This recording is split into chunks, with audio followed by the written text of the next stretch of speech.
Kansas is served by the BNSF Strong City Sub, Union Pacific Salina Sub, and the Abilene and Smoky Valley Railroad, which runs on a portion of Rock Island trackage to Enterprise. Today we will be chasing their steam locomotive ATSF 3415, which is seen being prepped next to number 5, a 1943 Whitcomb 45-tonner. Parked in the far siding of their yard is this steel Pullman with round-top windows, possibly from the 1920s, and this maintenance of way car which was used by the Missouri Pacific beginning in the 1960s. There's also an old transfer table, Milwaukee Road Coach 656 built by ACF in 1946, GE 44-tonner 29 which was built for the Arkansas Valley Interurban in 1940, and a Union Pacific CA4 caboose number 25183 of 1944. Number 4 is their main diesel power and is an Alco S1 that came from the Hutchison and Northern Railroad. Number 6 is an ex-Vermont Railway Alco S4 built in 1953 for the C&O. It was acquired in 2019 from Empire District Electric from Asbury, Missouri. They also have this Silver Flyer rail bus for journeys beyond Enterprise. At around 9:30 a.m., 3415 proceeded to its cars for the 10 o'clock excursion.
The whistle sounded a few times like it was going to leave, and then moved a bit and then stopped. I left the full clip in after it first moved.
Now's the time to mention that one of the guests in the cab was at Foxy the Fox on Twitter, who identified themselves when I posted this picture on Twitter.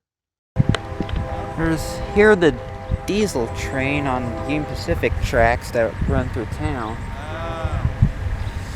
But I don't think I'll be able to see that train. I was able to snap a picture of the trailing Jivo on this BNSF grain train.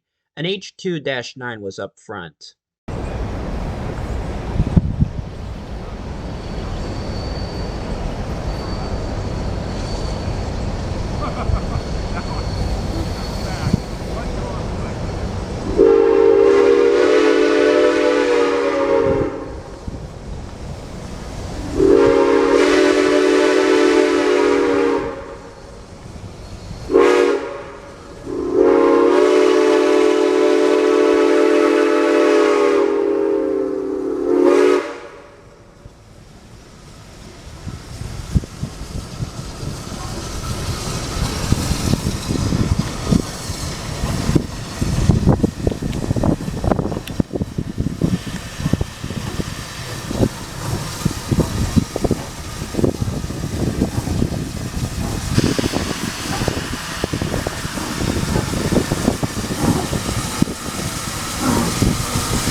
Enterprise does not have its original depot building, but it does have a concrete platform.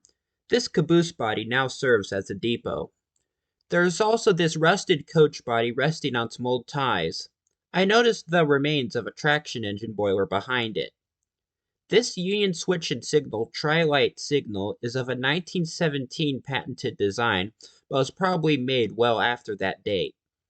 There was also this World War II era wood-sided boxcar parked in a siding, a self-propelled crane and flat car, and this cut-down Rock Island two-bay hopper.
We all thought this would be 3415's final season before its required overhaul after being in service for 15 years. 3415 was definitely showing some wear and steam coming out where it shouldn't be, but the 1919 Baldwin Pacific got approved to run another season in January 2023 and for more weekends than normal. On the same trip, I stopped by Union Pacific 6072 in Wyman Park in Fort Riley. This C2 Class 280 was built in 1906 by Alco in Paterson, New Jersey for the Los Angeles and Salt Lake Railroad, which became part of the UP in 1921. So it is unlikely this engine spent 49 years on Midwestern lines like the sign says. In 1941, 6072 was converted to oil firing, placed in Wyman Park in 1958. The patent info on the tender implies that this could be the original tender this locomotive had. 6072 is a bit damaged. Look at this number board and the whistle has been taken. The number boards on the side of the headlight are just a shell twisted out of place. The paint is also looking a bit worn and making some of the finer text illegible.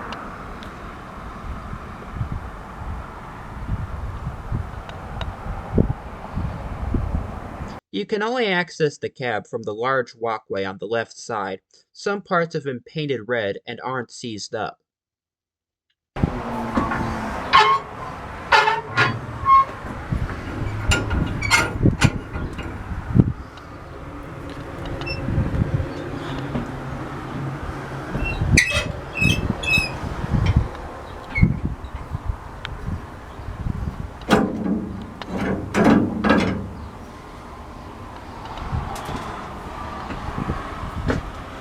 This was the air brake.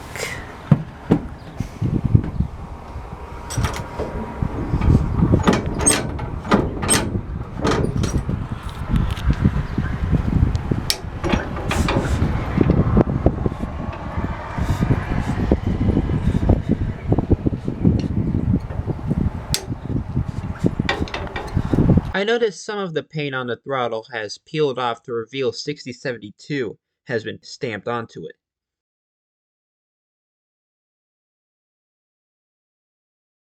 I believe this right here is the whistle cord. It's bolted to the roof. I think there's no whistle fitted to this engine, and the bell is long gone too. A lot of people have thrown rocks and sticks into the firebox over the years.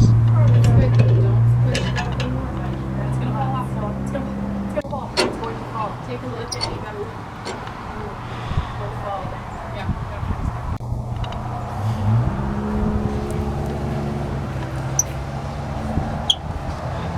I found one that's stiff. Here's a close at the lubricator, Franklin reverse gear, and cylinder block that was made in Atchison.